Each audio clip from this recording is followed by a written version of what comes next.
नमस्ते मित्रों, जय गुरु। आप सभी का बहुत स्वागत है। आज एक बहुत विशेष दिन है। हम लोग स्वामी क्रियानंद जी की 99तम जन्म दिवस सेलिब्रेट कर रहे हैं, 99th birth anniversary. And Swami Kriyananda ji का जन्म 1969 में हुआ था, आज ही के दिन 19 मई को। और आज का ये सत्संग हम लोग उसी को सेलिब्रेट करने के लिए हम इकट्ठा हुए हैं। चलिए आज की शुरुआत एक छोटे से भजन से करते हैं। ये भजन स्वामी क्रियानंद जी ने लिखा था। प्रभु मैं तुम्हारा हो जाऊं मेरे, हो जाऊं मेरे। अंग्रेजी में लिखा था, ये इसका हिंदी में अनुवाद है। और तो इसको हम साथ में करेंगे।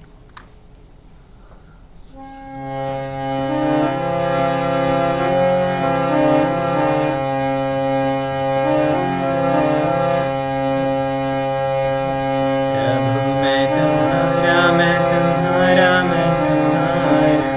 प्रभु मैं तुम्हारा, तुम्हारा। प्रभु मैं तुम्हारा, मैं तुम्हारा, मैं तुम्हारा। प्रभु मैं तुम्हारा, तुम्हारा।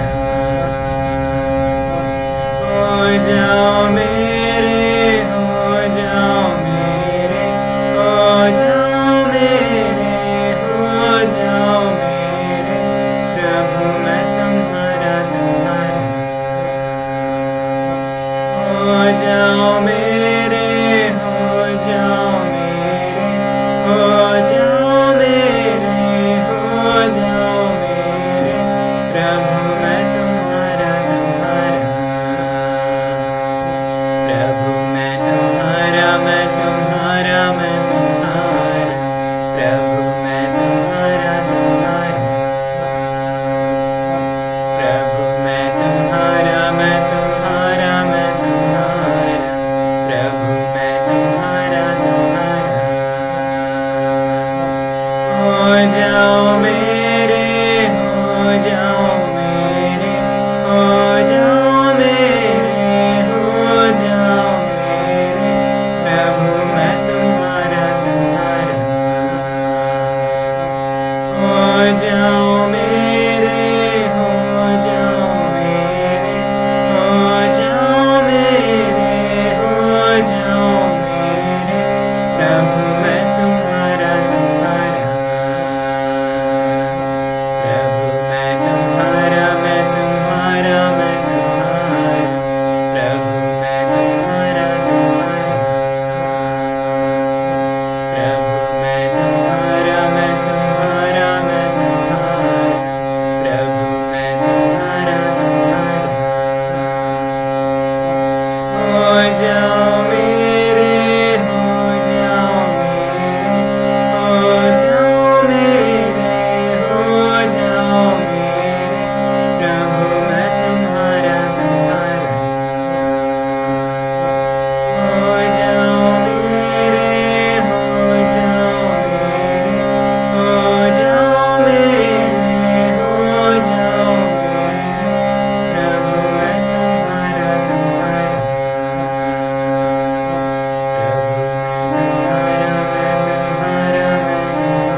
क्षण ले लेंगे इस भजन के स्पंदनों को महसूस करने के लिए।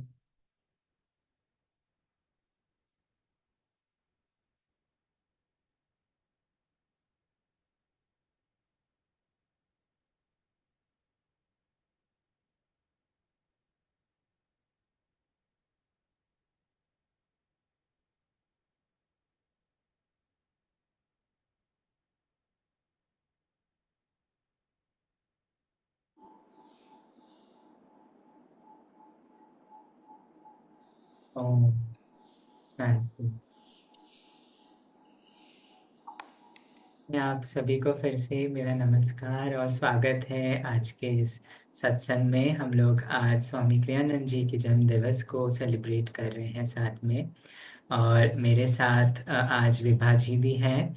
विभा जी को आपने शायद अलग अलग समय देखा होगा। विभा जी आनंद संघ से 2010 से जुड़ी हुई हैं, हमारी आचार्य हैं। एंड कई अलग अलग क्षेत्र में वो सेवा करती हैं। एंड विभा जी स्वामी जी से भी मिली हैं। और विभा जी बहुत धन्यवाद ये समय निकालने के लिए। And I am looking forward to a wonderful session with you. नमस्ते and thank you Alok ji. And मेरा सब अपने फ्रेंड्स को जो आज हमारे साथ इस सत्संग में जुड़े हैं, बहुत प्रेम सहित आप सबका स्वागत।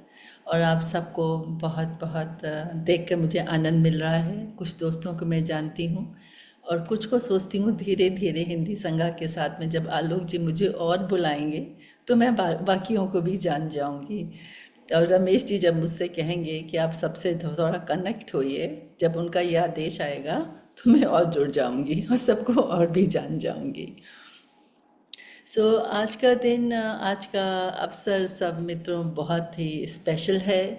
और मेरा हृदय बहुत इस वक्त में स्वामी कृष्णानंद जी के लिए मुझे बहुत प्रेम, बहुत डिवोशन महसूस होता है। क्योंकि आज ही उन्होंने ही अपने, आज उनका जन्मदिन है, तो सबसे पहले तो हम उन सबको कहते हैं, स्वामी कृष्णानंद जी को कहते हैं, उन्हीं को कहते हैं कि आपको अपने जन्मदिन की बहुत शुभकामनाएं। आप जहाँ भी हैं भगवान के पास हैं और हम सब लोग आपको ढेर सारी शुभकामनाएं यहाँ से भेज रहे हैं। सो हम सबका स्वामी कृष्णानंद जी को इसलिए हृदय में महसूस हुआ, एक प्रार्थना है, बहुत एक उनसे ये महसूस होता है कि अगर कि स्वामी कृष्णानंद जी ने आनंदा संघ को बनाया ही नहीं होता, क्रिएट ही नहीं किया होता, तो हम सब लोग आज कैसे मिलते, कैसे जुड़ते। मैं अक्सर इस चीज़ के लिए सोचती रहती हूँ कि अगर कि आनंदा होता नहीं तो मैं इस आध्यात्मिक पथ पर आती कैसे। जब ये विचार आता है तो दिल में, मन में स्वामी जी के लिए बहुत ज़्यादा एक श्रद्धा आती है और बहुत उनका ये आशीर्वाद है कि हम सब यहाँ जुड़े हैं।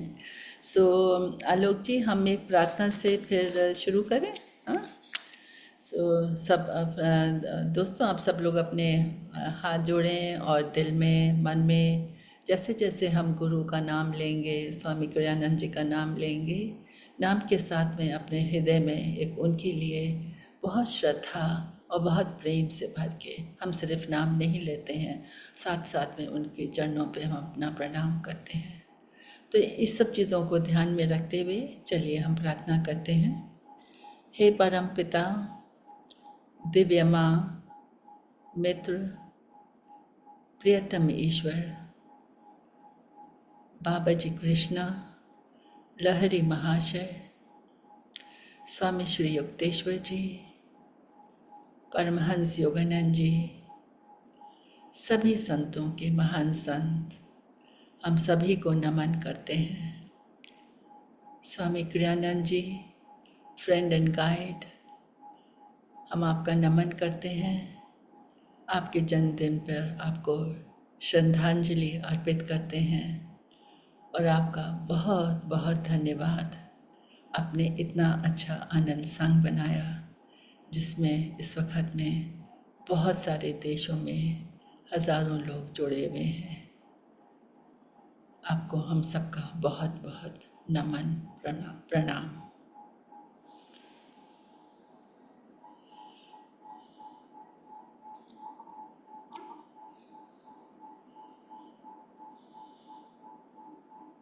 हम लोग एक स्वामी जी का एक 10 मिनट का एक वीडियो है, उसको हम देखेंगे। स्वामी जी के अलग अलग पिक्चर्स हैं उसमें, उनके छोटे वर्ष से अलग अलग समय के। तो आपको बहुत आनंद आएगा। रमेश जी को रिक्वेस्ट करूँगा शेयर करें।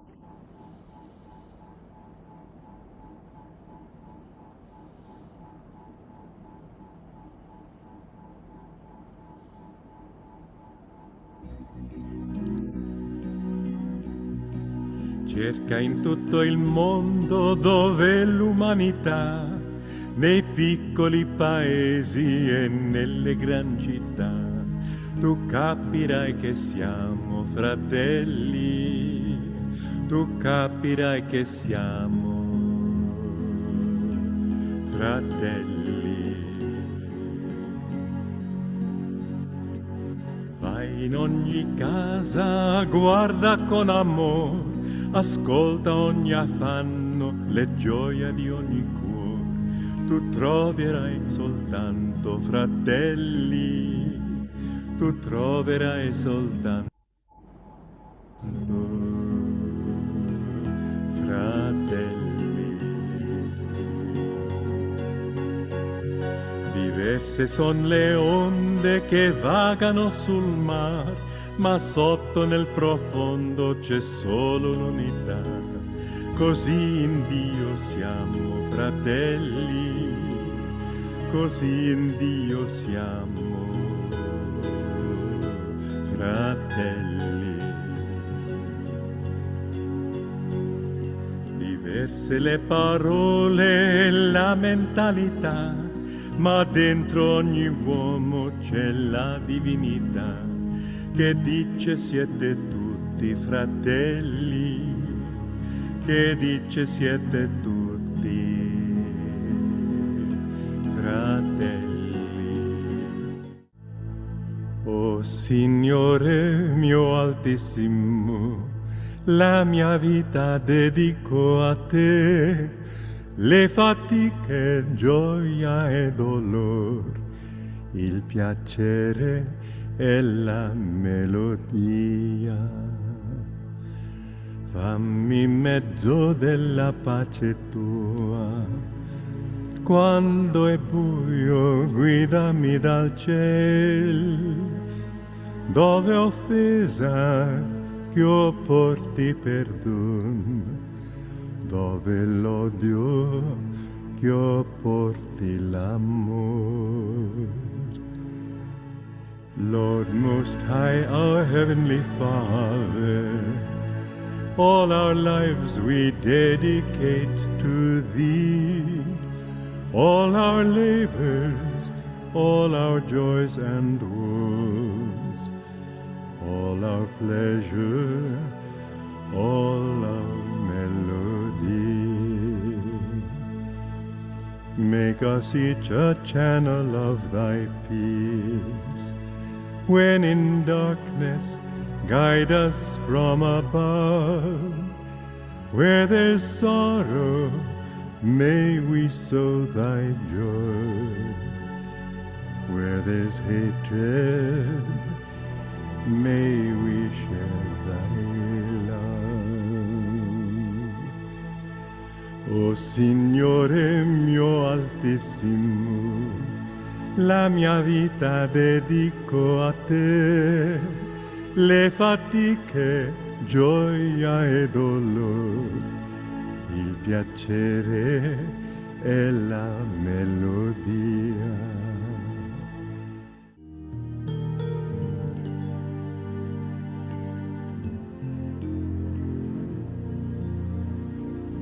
Sei in un angolo del mondo, c'è la purezza, umiltà, vero amore, onestà. Fermati lì, null'altro avvalor. Is there anywhere on earth perfect freedom, sorrow's death, selfless friendship, blameless birth, cherish these, notice as worth. Sei in un angolo del mondo, c'è la purezza, umiltà, vero amore, onestà. Fermati lì, null'altro avallo. Is there anywhere on earth perfect freedom, sorrow's dearth, selfless friendship, blameless birth? Cherish these, notice as worth. Sei in un angolo del mondo, c'è la purezza, umiltà, vero amore, onestà. Fermati lì, null'altro avallo.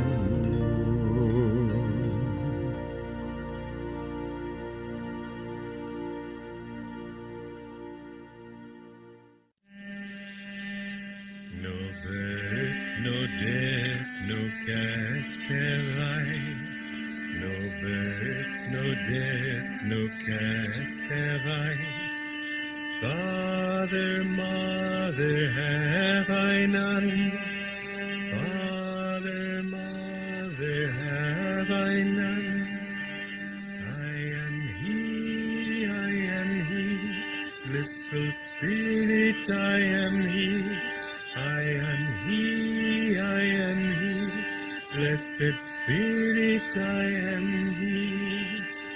Mind nor intellect, nor ego feeling, mind nor intellect, nor ego feeling, sky nor earth, nor metals am I, sky nor earth, nor metals am I am he, blessed spirit, I am he. I am he, blessed spirit, I am he. No birth, no death, no cast have I. No birth, no death, no cast have I. Father, mother, have I none? Father, mother, have I none?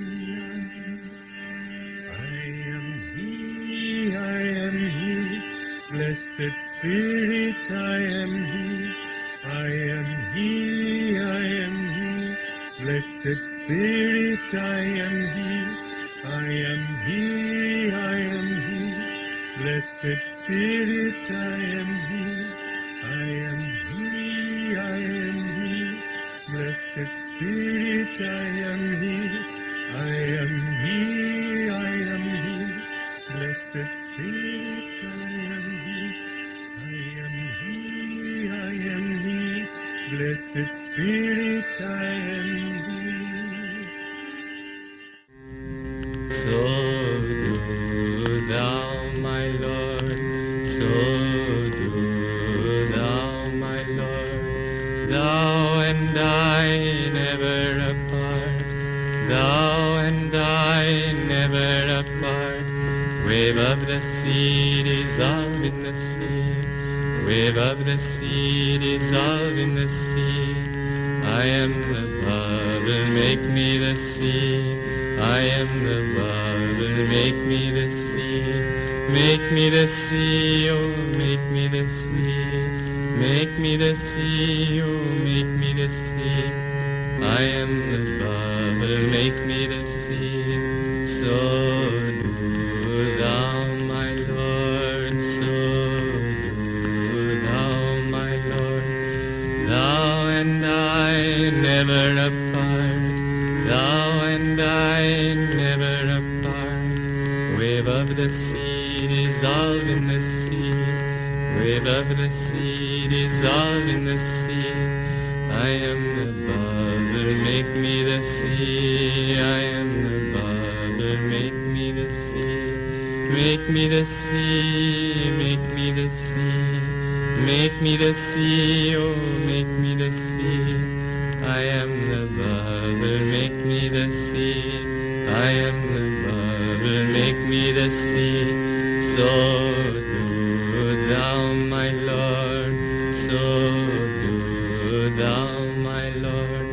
Thou and I never apart, thou and I never apart. Wave of the sea, dissolve in the sea. Wave of the sea, dissolve in the sea.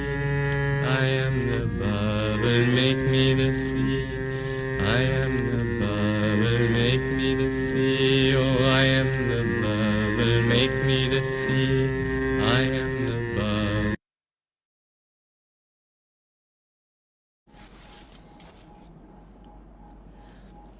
आज स्वामी जी की इतनी सारी photos देख करके, उनके videos, उनके इतने मधुर chants सुन करके, और काफ़ी इसमें से जो फ़ोटो हम लोग ने आज देखी वो गुड़गांव सेंटर की हैं, जहाँ पर स्वामी जी रहते थे 2005 में। उन फ़ोटो को देखते देखते लगता था कि सारे जो दृश्य उसमें दिखाए जा रहे थे वो आँखों के सामने जीवित हो गए, क्योंकि मैं स्वामी जी से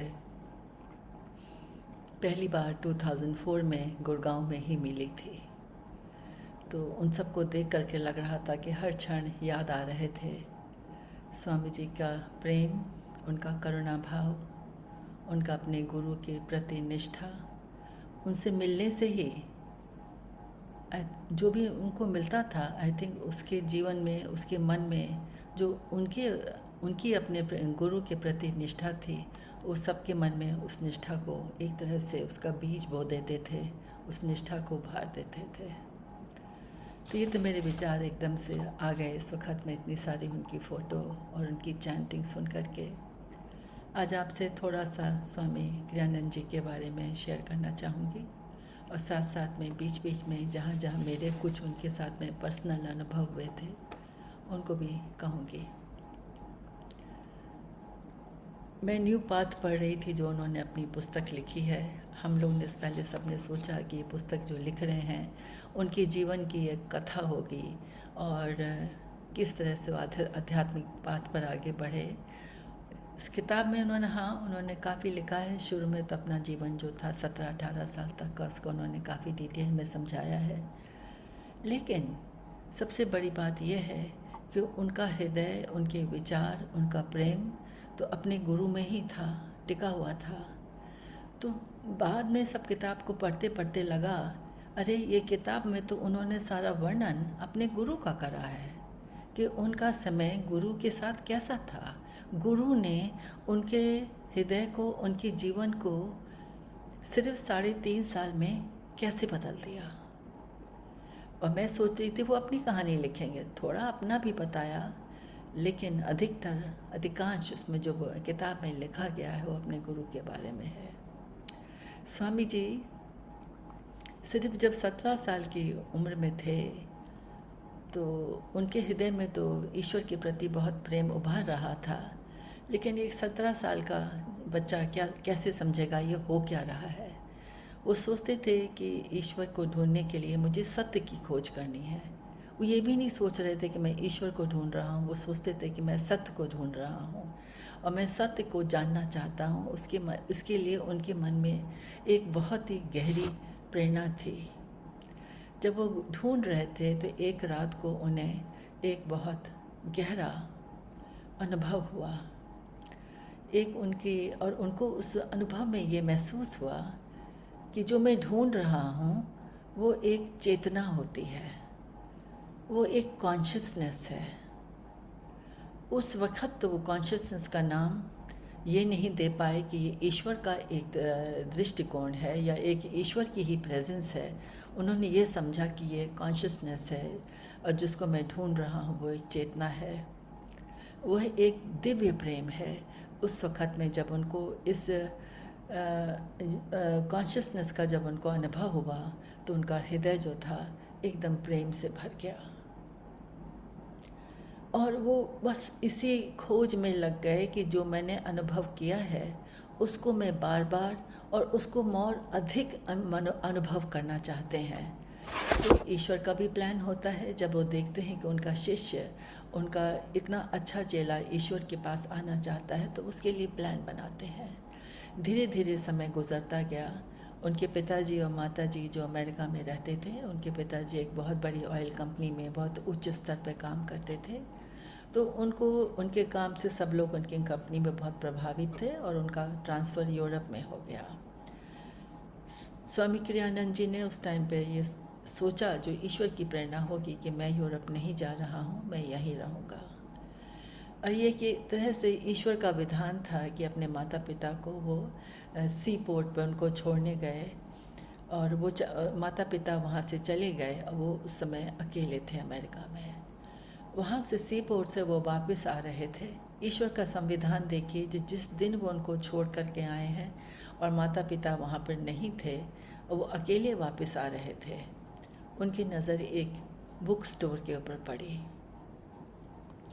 उनके पैर उस रास्ते पे चल पड़े, वो अंदर गए और घूम रहे थे। बार बार उनकी जो नज़र थी एक किताब की ओर जा रही थी, और वो किताब थी ऑटोबायोग्राफी ऑफ ए योगी। उन्होंने उसको उठाया, चेहरा देखा, उनके चेहरे में, उनके हृदय में कुछ कंपन हुआ, कुछ फीलिंग हुई। फिर सोचा, अच्छा मैं फिर आऊँगा, उसको ले लूँगा। इस तरह से करते हुए फिर दोबारा गए और उन्होंने उस किताब को लिया, वहाँ से ले लिया। जब उन्होंने इस किताब को पढ़ लिया, उनको इतना ज़्यादा इंस्पिरेशन उस किताब को पढ़ने के बाद हुआ कि उन्होंने सोचा, अब तो मुझे स्वामी योगानंद जी से मिलना ही है। 3-4 दिन का उन्होंने सफ़र करा और उसके बाद में वो लॉस एंजलिस पहुँचे। उस तक स्वामी योगानंद जी ने नए शिष्यों को लेना बंद कर दिया था, क्योंकि उनके जीवन, वो चाहते थे कि बहुत एडवांस लोग आएँ, तो नए नए शिष्यों को, छोटे शिष्यों को वो लेते ही नहीं थे। खैर, उनका ईश्वर को तो उन्हें इस मार्ग पर लाना ही था ना, तो इसलिए ज़्यादा सोचने की बात नहीं है, उन्हें तो आना ही था यहाँ पर, ईश्वर का विधान था ना वो। तो ये सोचना कि स्पेशल उनके लिए कुछ हो गया, ईश्वर ने कहा कि नहीं, इनको तो आना ही है, क्योंकि स्वामी योगानंद का काम तो आगे बढ़ना ही था ना मित्रों। तो वो उनको परमिशन मिली और स्वामी योगानंद जी ने कहा कि हाँ, मैं उनसे मिलूँगा, स्वामी क्रियानंद जी से। उस टाइम पर स्वामी क्रियानंद तो नहीं थे, उनका नाम डोनाल्ड था। वो अंदर गए। जब उन्होंने उनको स्वामी योगानंद जी के ऊपर उठा के देखा, तो उन्होंने लिखा कि कितनी बड़ी चमत्कार आँखें मेरा स्वागत कर रही थी। स्वामी क्रियानंद के शब्दों में योगानंद जी की या उनकी मुस्कान में कितनी दयालु मिठास थी। स्वामी क्रियानंद जी कहते हैं, मैंने पहले कभी किसी मानव के चेहरे में इतनी दिव्य सुंदरता नहीं देखी थी। योगानंद जी के चेहरे पे तो कोई मानवीय सुंदरता तो नहीं थी ना, उनके ऊपर तो अलौकिक दिव्य ईश्वर की सुंदरता थी, जो एक अपनी तरह से एक अलग सुंदरता होती है। योगानंद जी ने उनसे पूछा कि मैं आपके लिए क्या कर सकता हूँ। स्वामी क्रियानंद ने जवाब दिया, मैं आपका शिष्य बनना चाहता हूँ। उनके हृदय से एक सच्चा ये जवाब निकल आया, और उन्होंने ये कभी सोचा भी नहीं था कि मैं कभी भी किसी से भी इन शब्दों का प्रयोग करूँगा, क्योंकि उससे पहले उन्होंने अभी 4-5 दिन पहले तो उस किताब को पढ़ा ही था। वो एक अमेरिकन थे, लेकिन बीज उनका सारा सनातन धर्म ईश्वर के प्रति और बीज बोया हुआ था। तो उन्होंने कहा कि मैं आपका शिष्य बनना चाहता हूँ। स्वामी योगानंद जी ने उनसे कहा कि आप मुझे डिवाइन मदर से पूछना होगा, और उन्होंने थोड़ी देर प्रार्थना करी, आंखें बंद कर ली। स्वामी योगानंद जी एक गहरे ध्यान में चले गए। आँख खोल करके उन्होंने कहा, आपके कर्म अच्छे हैं और डिवाइन मदर ने मुझे कहा है कि मैं आपको अपना शिष्य बना लूँ।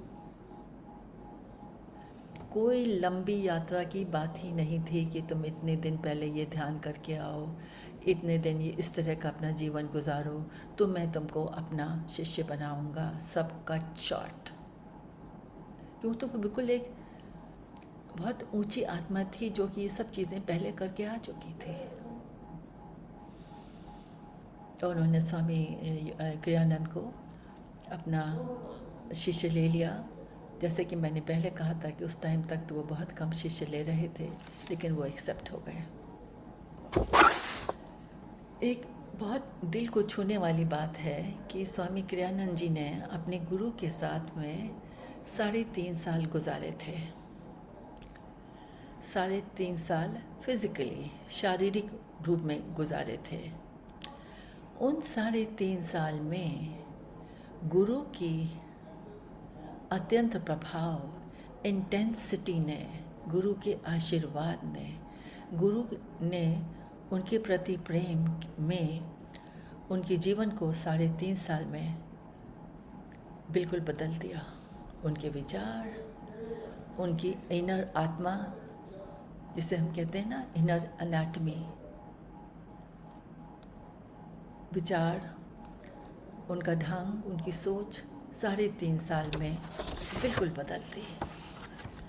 और एक सोचने की बात यह है, गुरु ने जो भी उनकी चेतना में 3.5 साल में ट्रांसफ़र करा, वो स्वामी क्रियानंद जी के साथ में 65 साल तक रहा।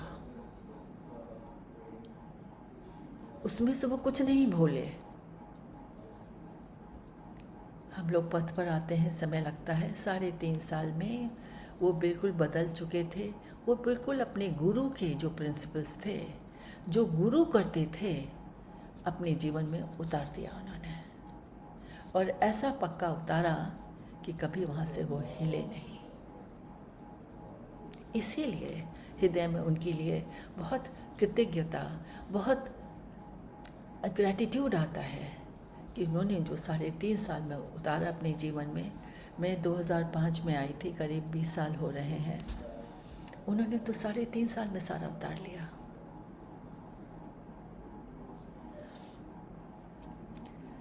जो गुरु के सिद्धांत थे, करुणा के और निष्ठा के, अहंकार रहित जीवन जीने के, एक अच्छा शिष्य बनने के थे, पूरे उनके जीवन में आ गए।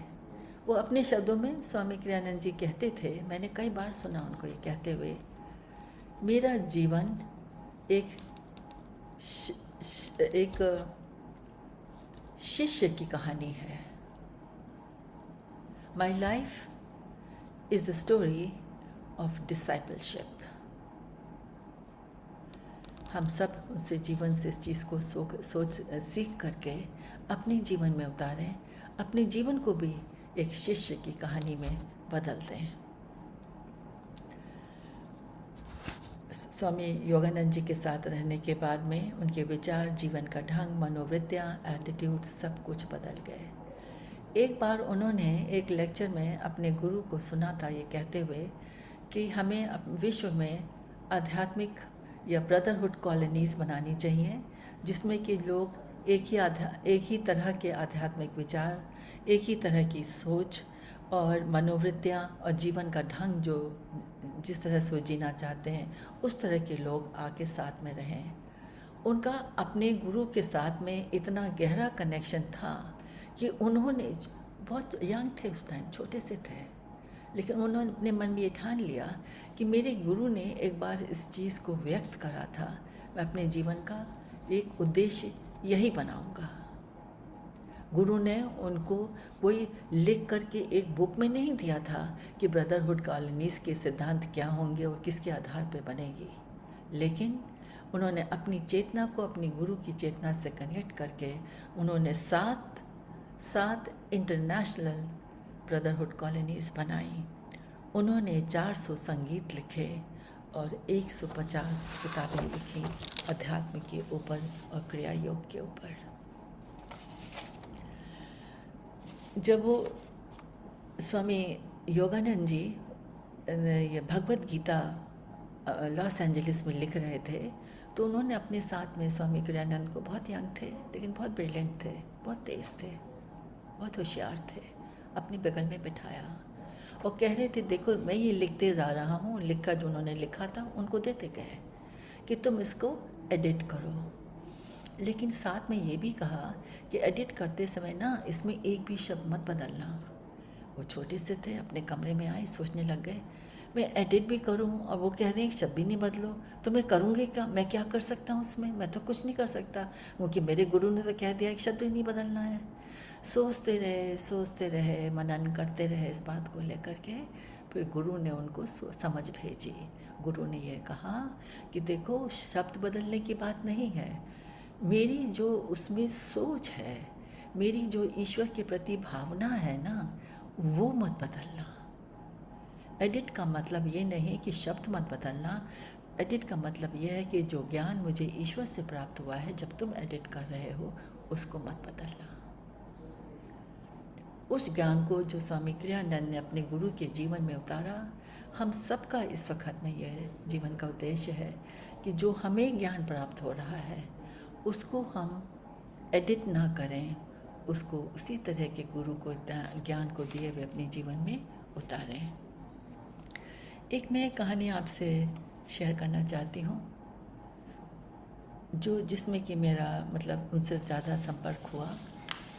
स्वामी क्रियानंद जब 2005 में गुड़गांव के सेंटर में, दिल्ली के पास में रहते थे, तो उनको पहले भी उन्होंने कई बार सोचा कि मैं अब खुद, क्योंकि वो किताब उनके जो स्वामी योगानंद ने कमेंट्रीज़ लिखी थी भगवत गीता पे, वो तो उनके पास नहीं थी। जो उनका हैंड रिटन स्क्रिप्ट स्वामी योगानंद ने उनको, स्वामी क्रियानंद को दे दिया था, वो उनके पास नहीं था, वो सारव के आश्रम में रह गया था। तो उनको बार बार ईश्वर की प्रेरणा आ रही थी कि तुम एसेंस ऑफ भगवत गीता या भगवत गीता के ऊपर कमेंट्री लिखो।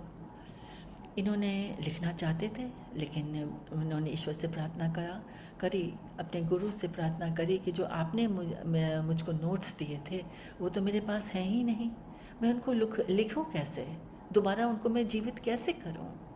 और सोच के उनके कुछ दिन गुड़गांव सेंटर में निकलते रहे, क्योंकि वो इतने उच्च आत्मा थी कि उनके रात में एक दिन फ्लैश लाइट आई।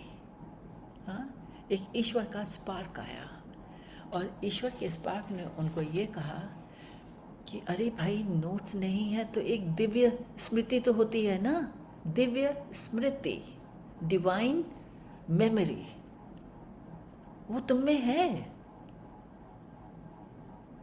और उससे लिखो। तुम में है का मतलब क्या हुआ, गुरु ने उनके दिमाग में उनकी जो डिवाइन मेमोरी थी उसको अवेकन कर दिया, जागृत कर दिया। और हम लोग गुड़गांव सेंटर जाते थे, सुनते थे, देखते थे। एक दिन में स्वामी क्रियानंद जी ने फास्ट स्पीड से, उनके हाथ दौड़ते थे टाइपराइटर के ऊपर, एक दिन में उस पुस्तक को इन्होंने 60 पेजेस एक दिन में लिखे। लिखना मुश्किल होता है भगवद गीता की कमेंट्री, क्योंकि उनको तो डिवाइन फ्लैश आ रहा था। उन्होंने उस पुस्तक को बहुत ही शीघ्र, आई थिंक 1-1.5 महीने में ख़त्म कर दिया। इसके साथ में जो घटना मैं आपको बताना चाहती हूँ कि मुझे वहाँ पे जो नया स्वामी कुछ रह रहे थे, मैं उनको जानती थी और मेरे मन में हमेशा ये रहती थी कि मैं इनको किस तरह से सेवा कर सकती हूँ। सब आश्रम में रहते हैं, इनका मैं किस तरह से कुछ मनोरंजन या कुछ क्या सेवा कर सकती हूँ। तो 2 दिन पहले मुझे वहाँ पे एक नया स्वामी थे, उन्होंने कहा था कि जो आपके घर में एक स्विमिंग पूल है उसमें मुझको, हम सब लोग आएंगे। पहले उन्होंने कहा कि 10 लोग आएंगे, फिर 20 आएंगे, फिर उन्होंने कहा कि 30 लोग आएंगे। क्या ठीक है। तो वो सब लोग सुबह सब तैयारी कर रहे थे और वो गुड़गांव में जो हम स्विमिंग पूल था उसमें आ रहे थे। थोड़ी देर में, उसी दिन जिस दिन आ रहे थे, उनका फ़ोन आया कि स्वामी जी पूछ रहे, स्वामी जी की पुस्तक उसी रात को ख़त्म हुई थी और उन्होंने पूछा सबसे कि तुम लोग कहाँ जा रहे हो। उन्होंने बताया कि हम लोग सब लोग वहाँ पर एक वीकेंड, एक दिन स्विमिंग पूल में गुजारने जा रहे हैं। स्वामी जी ने कहा मैं भी चलता हूँ। वो मुझको उनका फ़ोन आया कि स्वामी जी भी आएंगे। स्वामी जी ऑफ कोर्स आएंगे, ऑफ कोर्स आएंगे, सबसे पहले आएंगे, सबसे पहले गाड़ी में आएंगे, वो सबसे आगे आएंगे। मन में तो प्रेम था ही। साथ में उथल पुथल शुरू हुई कि करना क्या है अब। खाना तो उनके लायक बना नहीं है वो, मतलब किस तरह का खाना खाते हैं क्या है, मतलब सबसे पहले हम लोगों को यही ख्याल आता है कि खाना क्या बनता है, खाना उनको क्या चाहिए, सोचती रही मैं। खैर फिर मन में ये ख्याल आया साथ साथ में कि जो आपने तैयारी कर रखी है स्वामी जी को उसी में बहुत खुशी मिलेगी। स्वामी जी आए, उन्होंने वहाँ पे कुछ घंटे गुजारे और इतना करुणा भाव, इतना प्रेम, और वहाँ पे बैठे घूमे। तो मेरा उनके साथ में समय था। मैं को मुझे खुद ही मार्ग में आए हुए करीब बहुत कम समय हुआ था, 2-3 महीने ही हुए थे। तो मैं सेवा भाव में ही रह गई कि उनको क्या चाय दूँ, उनको क्या दूँ। लेकिन अब लगता है अरे वो समय तो था उनके पास बैठ कर के उनसे ज्ञान लेने का, बातचीत करने का। भाई उसको उस वहाँ तक चेतना पहुँचाने में मुझे 20 साल लग गए कि मैंने क्या करा उस दिन। लेकिन ठीक है, स्वामी जी तो हमारे साथ हैं ना, अभी भी हैं ना, अभी हैं हमारे साथ। हम सब लोग आज काफ़ी लोग जुड़े हैं, मुझे नहीं पता कितने लोग जुड़े हैं लेकिन काफ़ी लोग हैं। जब स्वामी जी सब लोगों को देख रहे हैं, हम उनका अभिनंदन कर रहे हैं तो बहुत प्रसन्न होंगे। इसके साथ मैं समाप्त करती हूँ।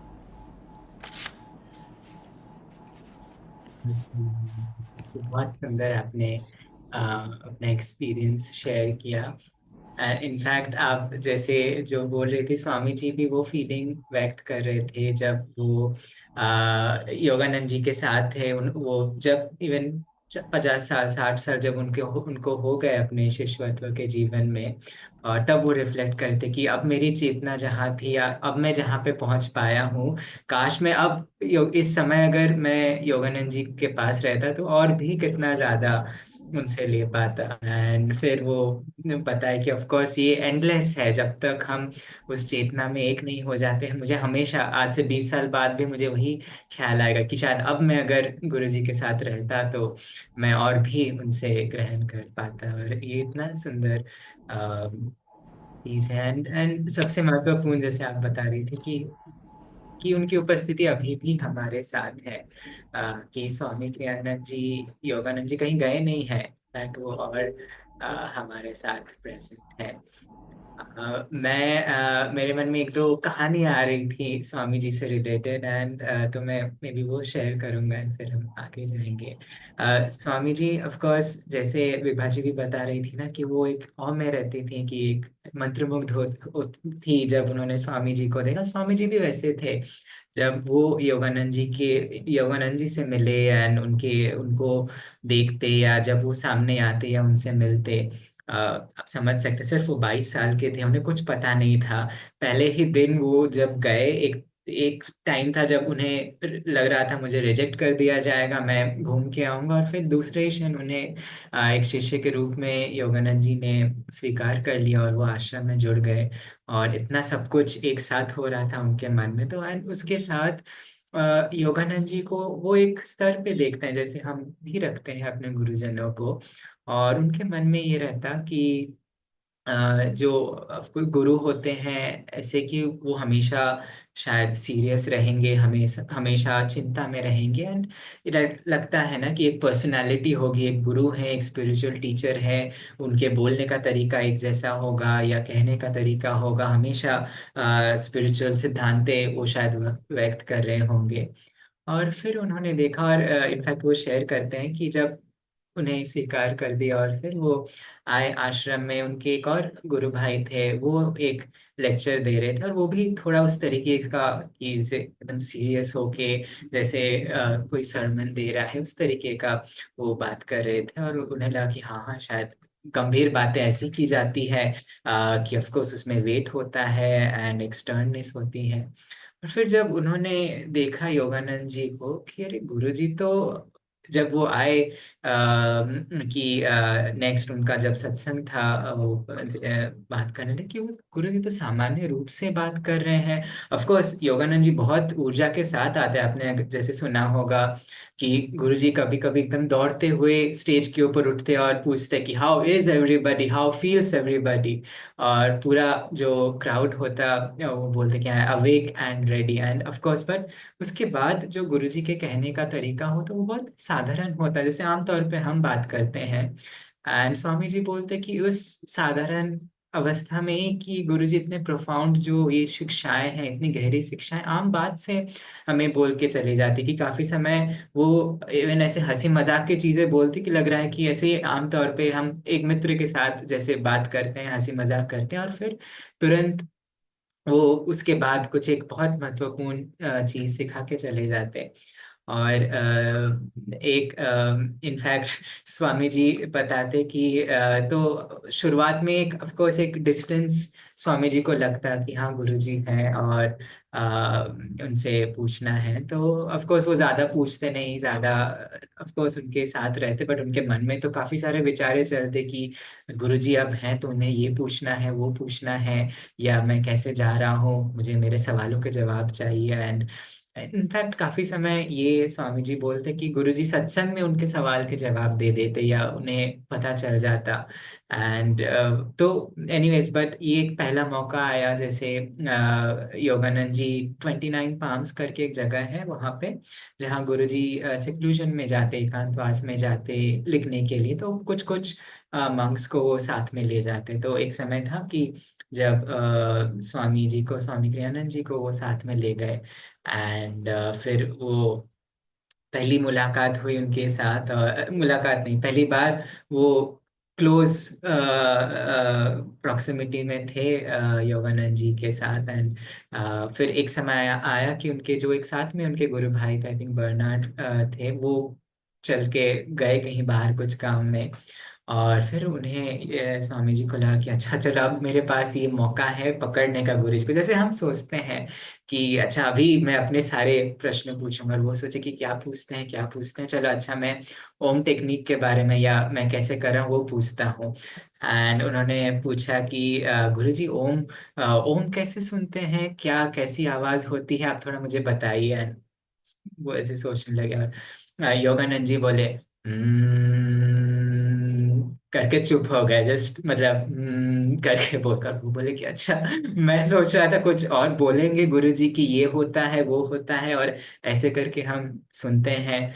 और फिर बोले कि फिर वो टेक्निक कैसे करते हैं, अब आप लोग जो जिन्होंने सीखा है उन टेक्निक, आपको पता है एक सिंपल टेक्निक है या मुद्रा है। तो बस योगानंद जी बस वो मुद्रा पकड़ के उन्हें दिखा दिया और बोले कि बस ऐसे सुनना है, और फिर चुप हो गए। एंड फिर वो सोचते रहे, सोचते रहे। फिर बाद में गुरुजी ने उन्हें बोला कि तुम उन्हें उसके बाद बताया कि silence is the alter of God, की जो शांतता है वो ईश्वर की वेदिका है। और जितना हो सके उस शांतता में रहो, साइलेंस में रहो, उससे तुम्हें ये सारी चीजें तुम्हारे पास मिलेंगी, तुम्हें समझ में आएगी। और तो योगानंद जी का जो सिखाने का तरीका था वो वैसा था। और काफी समय इवन जो बाहर से लोग आते उनके साथ वो काफी बातचीत करते, बट अपने क्लोज डिसाइपल्स के साथ वो काफी समय साइलेंस में बिताते। एंड इनफैक्ट ये उनका तरीका था कि अपने शिष्यों को वो सिखा सके कि तुम मुझे आंतरिक रूप से मेरे साथ अनुकूलन करो, अट्यून करो।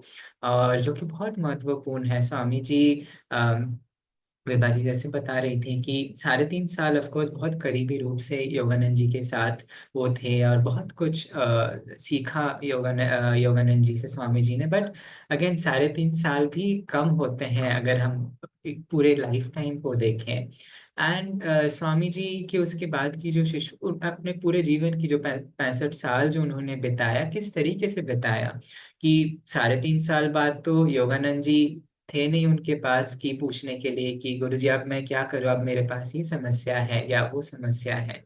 एंड इनफैक्ट कई ऐसे उदाहरण है, स्वामी जी बोलते कि एक बार मुझे योगानंद जी ने एडिटिंग करने दिया और वो बोले कि edit like lightning but don't change a word, कि बिजली की तरह तुम कार्य करो, ये बहुत जरूरी है, बट एक शब्द को भी मत चेंज करो। बोले क्या बोल रहे हैं गुरुजी, कि एक भी शब्द को चेंज नहीं करना है, बट एडिटिंग का अर्थ ही तो है कि मैं चीजों को चेंज करूं या उसको सही तरीके से लिखूं। और ऐसे ऐसे चीजें उन्हें एक बार बताया कि मैं चाहता हूँ तुम जो सारे मंक्स हैं उन्हें तुम ऑर्गेनाइज करो, कि कोई किसी ने अभी तक उन्हें ऑर्गेनाइज नहीं किया।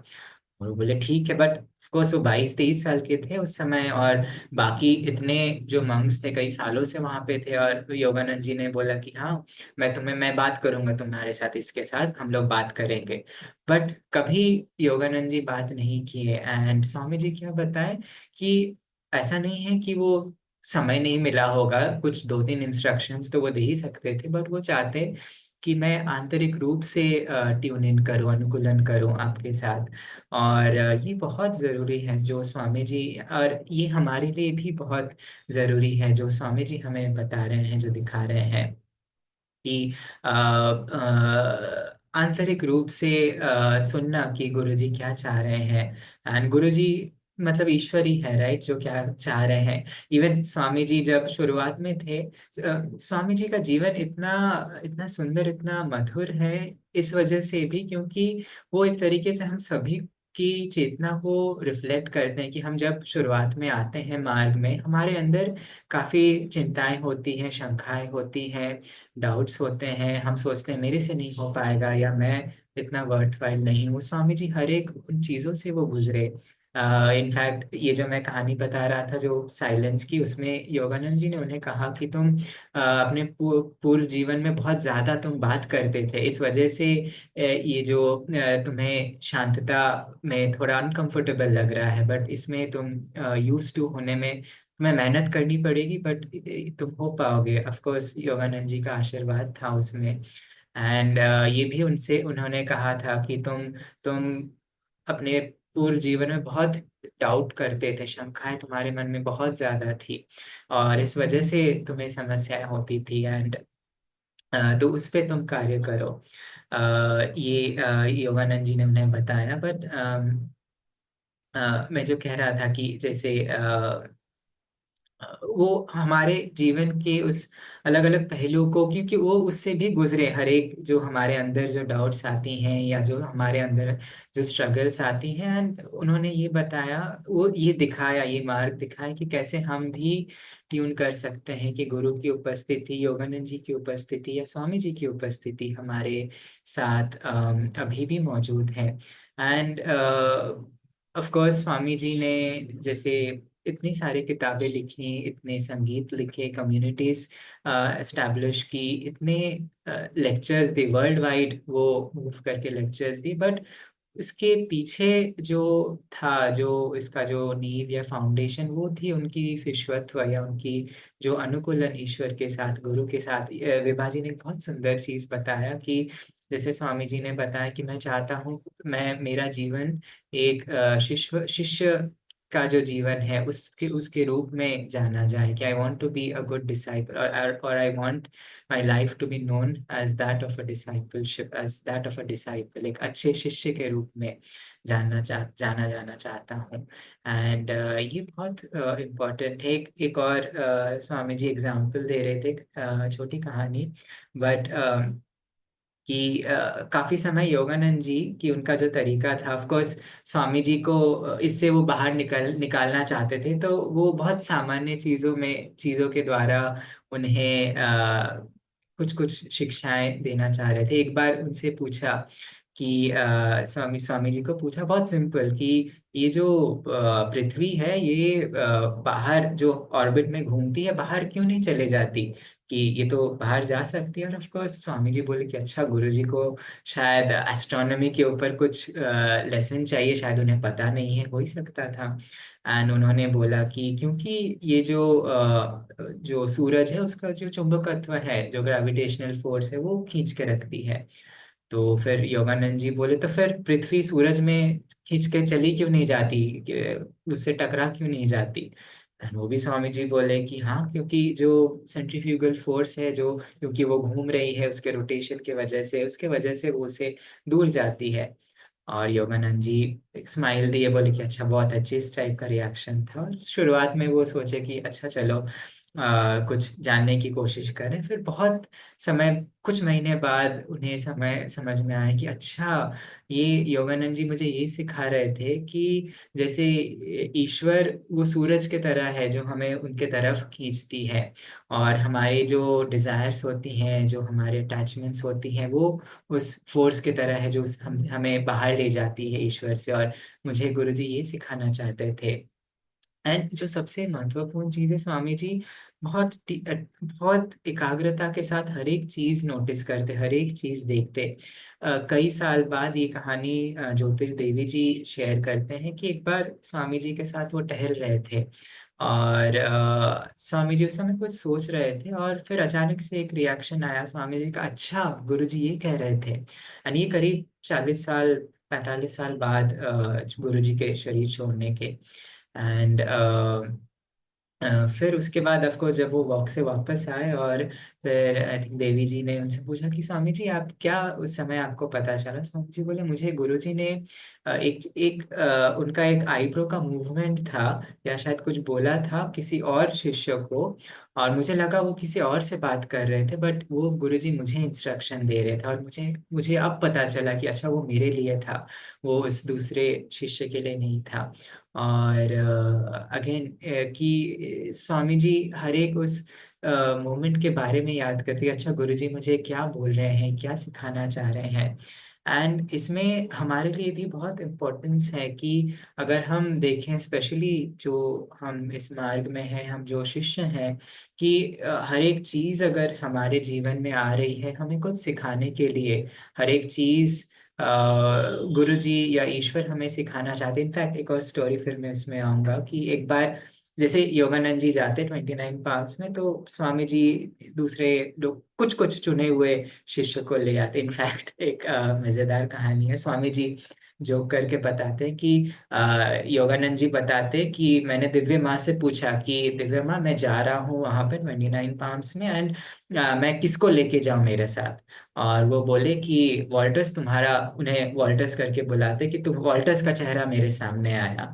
और फिर योगानंद जी बता रहे कि मैंने फिर 2 बार दिव्य माँ से पूछा कि मैं किसे लेके जाऊं इस सेक्लूजन में, और फिर 2 बार वापस तुम्हारा, 3 बार तुम्हारा चेहरा आया, और फिर मैं इसके इस वजह से मैं तुम्हें लेके जा रहा हूँ। और स्वामी जी बता रहे हैं कि मैं ये होप करता हूँ कि ये तो नहीं कि गुरुजी मेरा चेहरा देख के घबरा गए और बोले नहीं नहीं दिव्या माँ मुझे ये नहीं चाहिए, और कोई शिष्य को भेजो और रिकन्फर्म करने के लिए दोबारा पूछा, फिर तीसरी बार पूछा कि नहीं, इसे ले जाना है।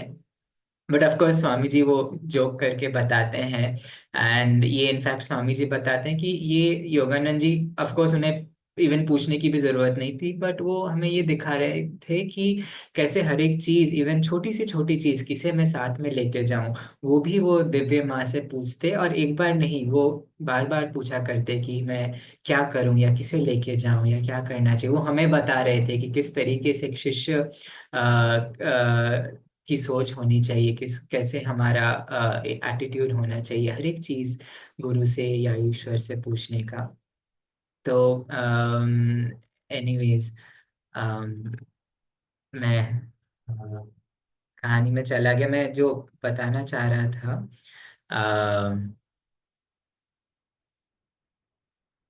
सॉरी, मैं भूल गया मैं कहाँ से स्टार्ट किया, बट ये कहानी में चला गया। बट हाँ, कि उस जो अट्यूनमेंट या जो अनुकूलन स्वामी जी ने हमें दिखाया है, जो बहुत राइट। तो मैं जो कह रहा था कि इवन अगर हम जो जिस तरीके से स्वामी जी हमें दिखाते हैं कि हर एक पर जो सॉरी, जो मैं एग्जांपल इसमें और एक कहानी जिसपे मैं बोल रहा था कि तो 29 पार्क्स में उस समय योगानंद जी स्वामी जी को लेके गए, और फिर अलग अलग कार्य देते थे। एक बार उन्हें स्विमिंग पूल बनाने बोला, दूसरी बार उन्हें बोला कि ऐसे रेत के ऐसे ढेर थे, तो उस ढेर को सीधा करने के लिए बोला। और तो ऑफ कोर्स हम लोग बहुत मेहनत करते थे, गर्मी थी, काफी फिजिकल वर्क था। एंड तो एक समय आया कि लंच का समय हो गया था, हम लोग काफी मेहनत किया और योगानंद जी ऑफ कोर्स बाहर आए और उन्हें बताया कि चलो अच्छा लंच का तो समय है, बट ये जो बाहर जो रेत रखी हुई है ये अच्छी नहीं लग रही है, इसको थोड़ा ऑर्गेनाइज करते हैं, थोड़ा सेट करते हैं। और एक काम करो, एक लकड़ी का टुकड़ा, वो बोले कि लेके आओ और उसे सीधा करते। तो लकड़ी का टुकड़ा मतलब एक प्लैंक जैसा था, एक प्लेटफॉर्म जैसा था। तो वो बोले कि तुम दोनों पकड़ो, नॉर्मन और स्वामी जी थे, और बोले कि इसको रेत को सीधा करो। राइट, जो रेत का जो ढेर है उसको ऊपर से प्रेस करके सीधा करो। और रेत इतना वहां पे सख्त था एक तरीके से कि बहुत मेहनत लग रही थी उसको करने में, बहुत लूज नहीं था, लूज मिट्टी नहीं थी, रेत नहीं था। तो ऑफ कोर्स बहुत मेहनत करके स्वामी जी और वो दोनों ने एक को एटलीस्ट सीधा किया और उन्होंने लगा कि चलो अब हो गया, अब हमें जाने का मौका मिलेगा, गुरु जी ले जाएंगे। और तुरंत फिर योगानंद जी बोले अच्छा वो भी ढेर है, उसको भी तुम ठीक करो। और फिर वो बोले कि अच्छा ठीक है, ये भी करते हैं। और फिर बोले इसको भी करो, उसको भी करो, एक एक करके करते वो चलता गया। और ऑफ कोर्स स्वामी जी बोले कि हम, मेहनत लग रही थी, भूख लग रही थी, सब टायर्ड थे, और फिर एक के बाद एक गुरुजी ऐसा हमें बोलने के लिए करने के लिए बोल रहे थे। और फिर अचानक से स्वामी जी को समझ में आया और वो हंसने लगे। और फिर योगानंद जी भी हंसने लगे और बोले कि चलो अच्छा, अब चलो, अब हम लोग लंच के लिए जाते हैं, भोजन खाने जाते हैं। और स्वामी जी बोलते हैं गुरु जी हमें ये सिखा रहे थे कि हम कितना हम ईश्वर की इच्छा को हम सुन सकते हैं, या गुरु की इच्छा को, कि हम ऑफ कोर्स सर्कमस्टांस हमारे फेवर में नहीं था। मतलब स्वामी जी लोग टायर्ड थे ऑलरेडी, पूरे दिन इतना मेहनत किए थे, और एक के बाद एक और चीज योगानंद जी ऐड कर रहे थे। और फिर हम हमारी रिएक्शन कैसी थी कि और ये बता रहे थे गुरु जी, इस तरीके से हमें टेस्ट करते कि क्या हम लोग गुस्सा हो जाते, या हम लोग बोलते कि ये तो मैं नहीं करूंगा, मैंने इतना मेहनत किया है, मैं और नहीं करूंगा, या मैं इसे स्वीकार नहीं करूंगा। या हम इसे इस तरीके से देखते हैं कि अच्छा अगर गुरुजी चाहते हैं तो मैं और करूंगा, या मैं और कर सकता हूँ, मैं आगे बढ़ सकता हूँ। और स्वामी जी बोले कि बहुत इंटरेस्टिंगली कि मुझे जितना फटीग, जितना टायर्डनेस महसूस हो रहा था उस कार्य के पहले, उसके बाद मेरी ऊर्जा बढ़ गई। कि आमतौर पे हम सोचते हैं ना कि इतना और मेहनत किया तो हम लोग और सो जाएंगे मिट्टी पे, इस तरीके का सिचुएशन होगा। बट वो बोले कि नहीं, मुझे और ऊर्जा महसूस हुई। और मैं ये कहानी इसलिए शेयर कर रहा था कि स्वामी जी हमें ये दिखाते हैं कि वो हर एक चीज वो बताते हैं कि मैं, चाहे कोई चीज अच्छी हो, कोई चीज बुरी हो, मैं उसे दिव्य माँ की तरफ से एक तोहफा समझता हूँ। और और वो हमारे लिए ये चीज, ये जो कहानियां हैं, ये हमारे लिए है कि क्या हम अपने जीवन के हर एक परिस्थिति को, हर एक सर्कमस्टेंस को, हर एक सिचुएशन को दिव्य माँ या गुरु के एक तोहफे जैसा समझ सकते हैं या ले सकते हैं। एंड क्या हमारा एटीट्यूड है कि हम अपने परिस्थितियों से हम कैसे रिस्पॉन्ड कर रहे हैं, क्या हम और ऊर्जा के साथ कर रहे हैं, क्या हम उसे स्वीकार करके ये देख रहे हैं कि अच्छा अब इसमें मैं क्या कर सकता हूँ, इसमें मेरे सीखने के लायक क्या है।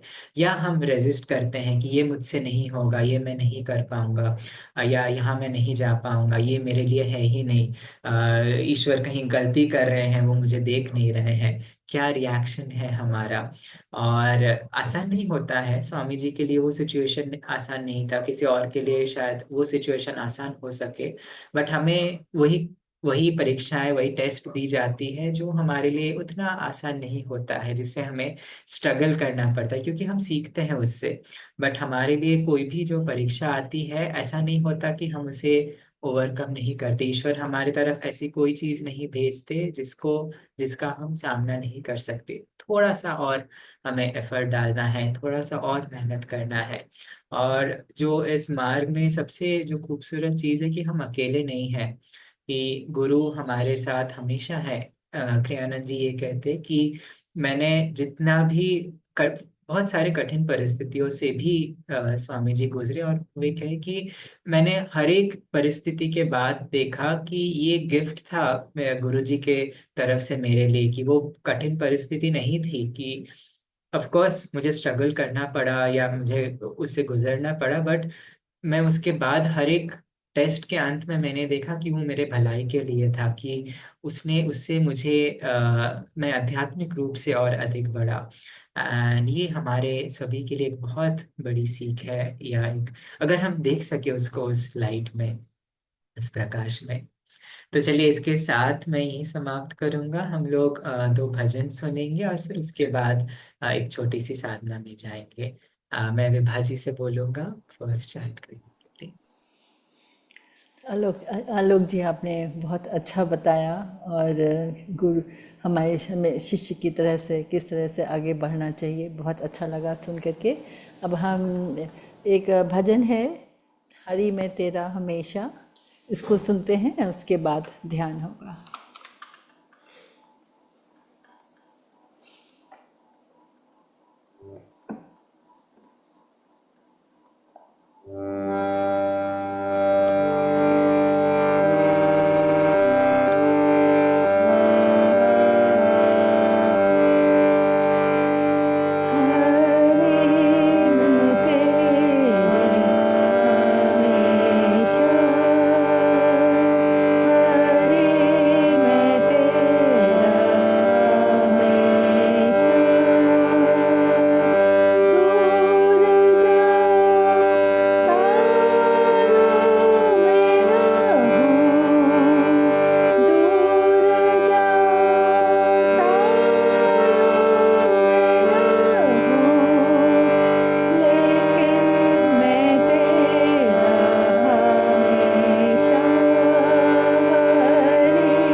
दूसरा भजन स्वामी जी की आवाज में सुनेंगे। ये रामा सीता है। मैंने इसके जो अंग्रेजी में चैंट है, बट मैंने अंग्रेजी का के जो लिरिक्स है और फिर उसका जो हिंदी में अनुवाद है वो भी चैट में शेयर किया है। आप लोग चाहे तो पढ़ सकते हैं सुनने के साथ साथ, या अपनी आंखें बंद करके जस्ट महसूस करें इस भजन के स्पंदन को।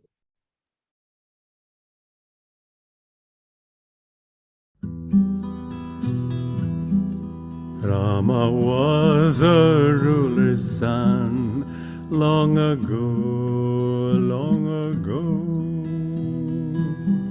Sita was his wife so fair, truly she his life did share, though much suffering she won long ago, long ago. Ramo Sita Ram. Rama's father banished him far from home, far from home. All alone the woods to roam, Sita gladly shared his doom. Thus his sorrow soon grew dim, far from home, far from home.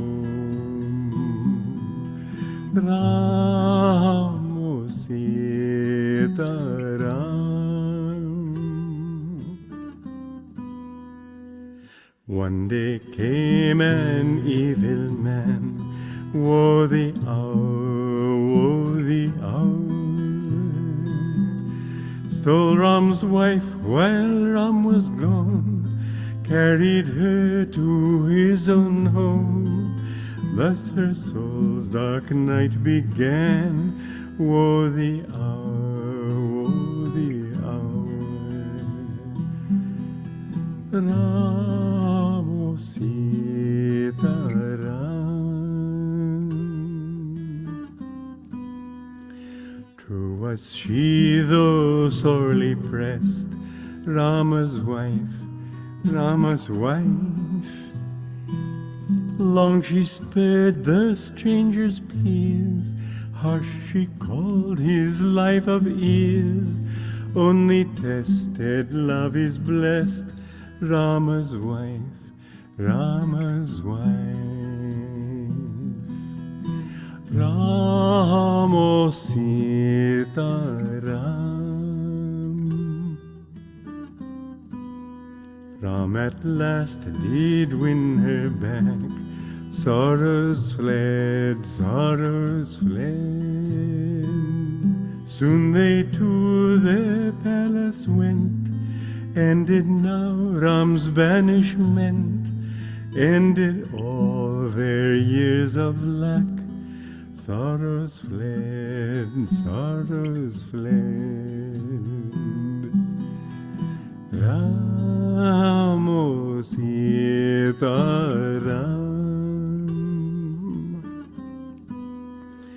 But for Ram and Sita true, long ago, long ago,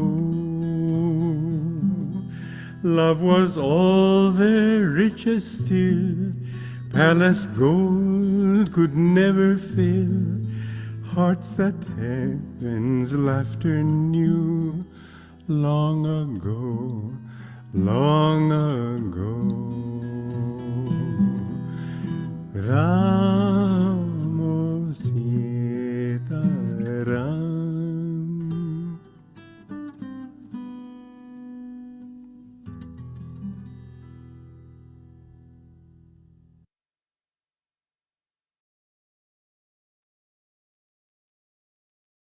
आइए इसके साथ हम एक छोटी सी साधना में जाएंगे। सीधे होकर बैठ जाइए और चलिए कुछ शुरुआत के प्रिपरेटरी टेक्निक्स करेंगे। दोहरा श्वास अंदर लीजिए, पूरे शरीर को कसिए, दोहरा श्वास छोड़ते हुए शिथिल करिए। 2 बार और दोहरा श्वास अंदर, पूरे शरीर को कसिए, दोहरा सांस मुंह से छोड़ते हुए पूरे शरीर को शिथिल करें एक आखिरी बार। पूरे शरीर को कसें एंड रिलैक्स, दोहरा सांस छोड़ते हुए।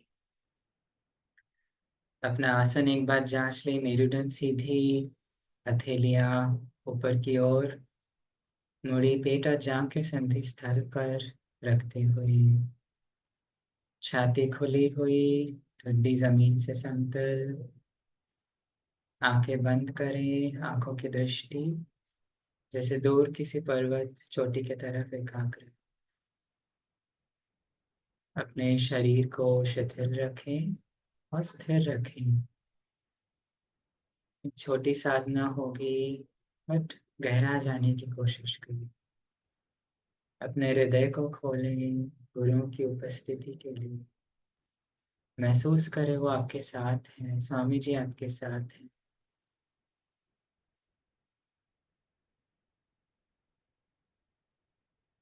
और इस साधना के पहले क्षण से ही वे हमें गहराई में ले जा रहे हैं।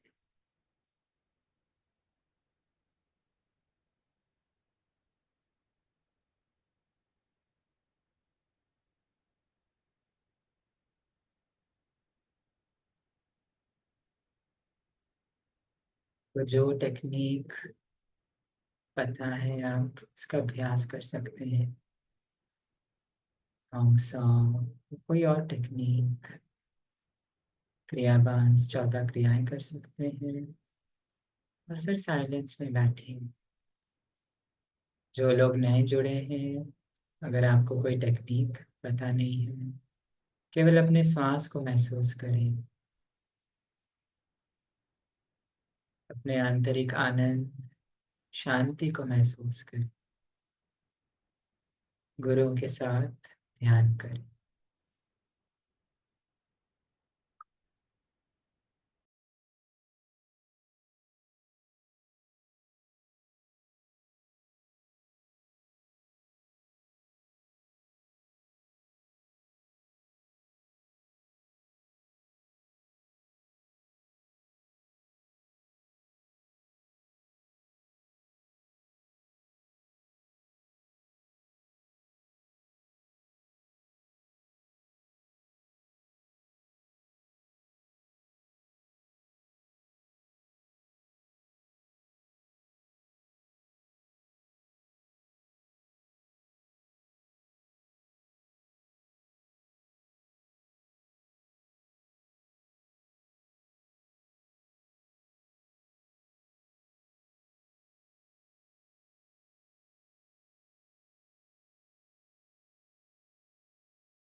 आज के साधना को, आज के सत्संग को हम समाप्त करेंगे हीलिंग प्रेयर्स के साथ।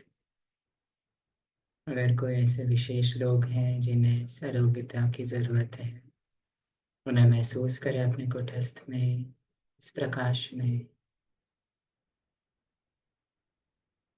एक दूसरे को महसूस करें इस प्रकाश में।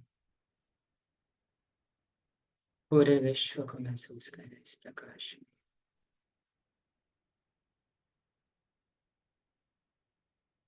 साथ में प्रार्थना करेंगे। हे दिव्य माँ, आप सर्वव्यापी हैं।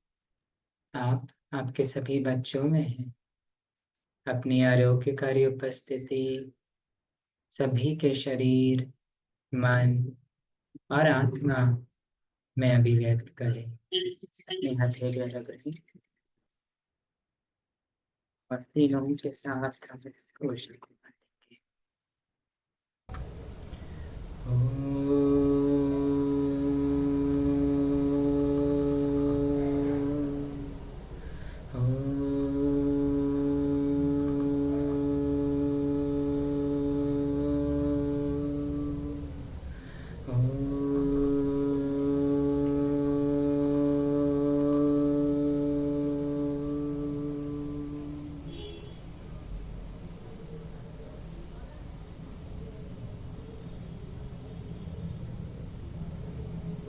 ओम शांति शांति शांति।